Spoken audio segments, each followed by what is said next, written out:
In an extraordinary situation, I had to quit from the panel that I was scheduled for today's presentation.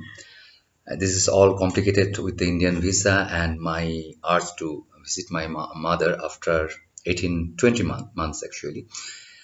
So to cut it short, now I am in Kolkata. Just came back to my mom's place 1 hour back.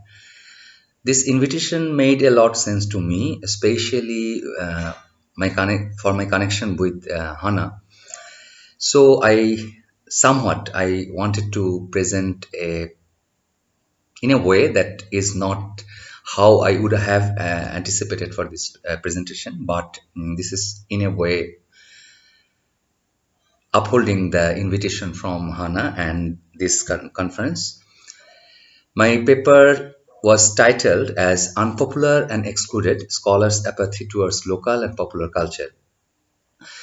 The way I was anticipating my presentation had some phases and some steps, the way I would have liked to discuss.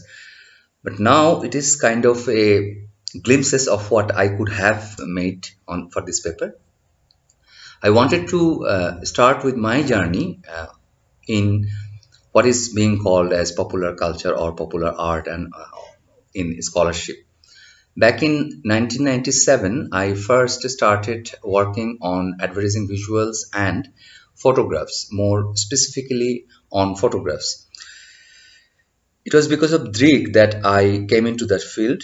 Drik's director, Rehnu Ahmed and Shoidul Alum, wanted me to work on the visuals they are working with, especially for the year annual production, which they defined as calendar. But Drik's calendar was merely any other calendar like from the big agencies. It had some statements in cultural political fields. So I was assigned, or rather, I was asked for making some kind of analysis of the photographs that they are working with. Initially, it was like Shoidul would select some 50 photographs, and then I would join him and select the 14 that was necessary for the calendars. But more importantly, to add text to make it to make cultural statement, to make the politics that had as their agenda. So roughly that was the job I was involved in. But academics were not actually into the business of reading photographs in during middle of 90s or something like that. It went on for next 3, 4, 5, 6 years with the same kind of job, and then Pathshala, Drik's sister wing, started degree program on photography, photojournalism as they defined it. So this is how I, from social science background, came into the field of what may be called as popular culture. Simultaneously, I started writing on popular mainstream films as they are defined in the academics and cine journalistic practices. What happened with the other tendencies that was familiar in Dhaka metropolis middle class cultural activities? For example, when I started writing on film in 1999, I wrote a paper in Bangla on the mainstream film, the tendency of the depicting of the heroes, I mean the protagonists on screen, and their inclination more towards the state-bound legal framework. So the argument was that even in the popular films, the protagonists are becoming more and more state obedient, or rather the citizens abiding rules. So this is a shift in the mainstream film. That was my argument. But this paper is not about what I have done. Rather, the way the other scholars from social science were not into the business of interpreting paintings, music, art, or photographs, films or photographs. Then, actually, the question comes how the apathy we could understand in a given situation, unless being defined by the cultural elites as cultural products. For example, short films. Short films were the area where some scholars might have looked at, but not the mainstream films. Years before me, another scholar, not from the academy, Farad Mazhar, had a significant analysis of a folk-based popular film as it was defined, Beder Mein Josna, back in 1990. So that was the first ever venture from from intellectuals arena to get into what is being called as popular and not endorsed by the middle class test. So this is the scenario that we got into the work of popular culture and defining popular culture in academic and polemic arena. But things are not that local that it might seem in a given context that local scholars are not interested in the popular or in some way the cultural products that are being consumed by the broader spectrum of social classes.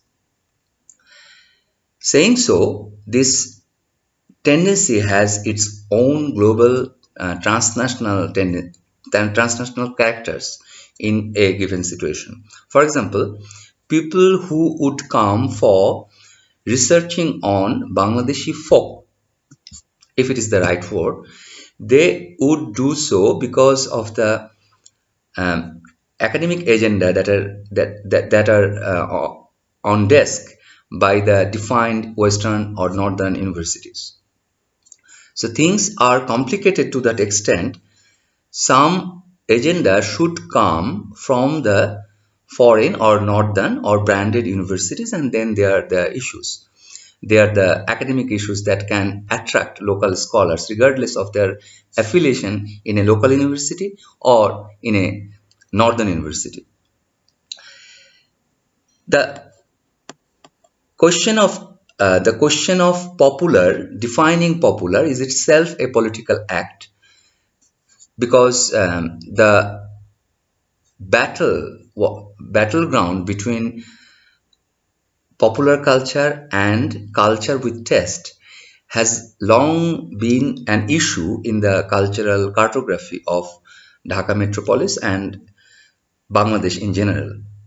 For example, even during the 80s, cultural practices or performing arts that were being named as popular, or rather defined as popular, would easily be defined as Aposhanskriti in Bangla, that is ill motivated cultural practices or not virtuous to the test of middle class, like that.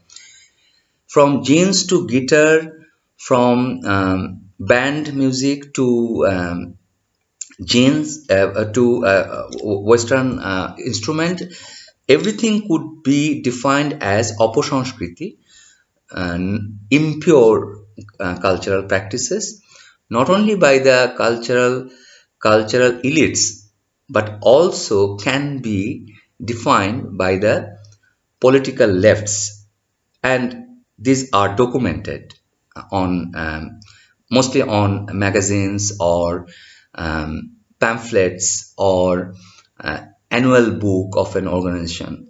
So Aposhanskriti was a loaded word used simultaneously by the nationalist intelligentsia as well as by the left intelligentsia. So the dichotomy between um, popular and elite, though untold, uh, is has been a huge one and is uncritically assumed in the academia for very long.